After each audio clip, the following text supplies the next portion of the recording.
I'm Maggie. I'm 16 and I will be a junior in high school next year.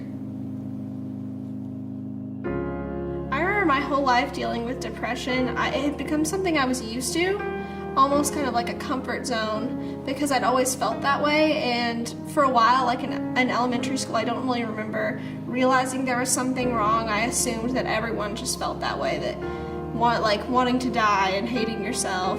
And then in middle school, when things became more severe and it came to the point of hospitalization, that's when I realized there was something wrong.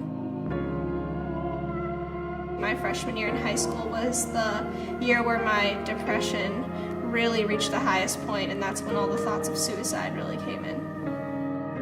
I wasn't eager to change at first when my parents first proposed the idea of going to treatment, but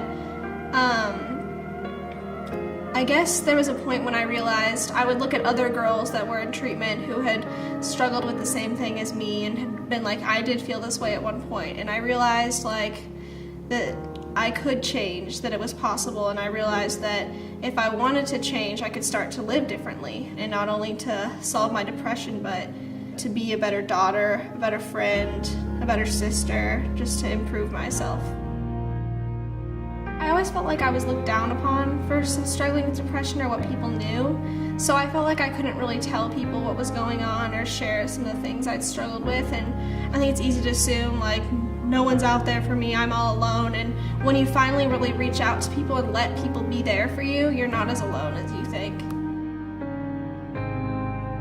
My therapist thought it would be a good idea to do a home visit so he could kind of like look into my house and see things more through my eyes, like with our family. And the thing that stood out the most was the white ribbon assignment, which we tied white ribbons around places where there had been like a traumatic incident, or I associated it with things I used to struggle with, and I would leave a piece of paper with it. I would write something about my experience, and it really just helped me feel more at peace with my past, and it was just like a really empowering experience to know that I can rise above the situations.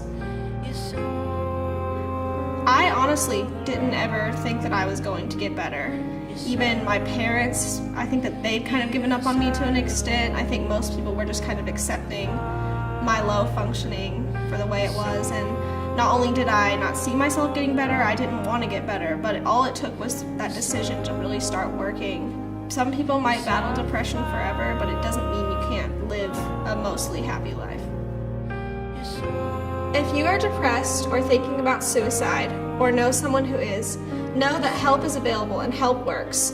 Call the National Suicide Prevention Lifeline, 1-800-273-TALK, or 1-800-273-8255.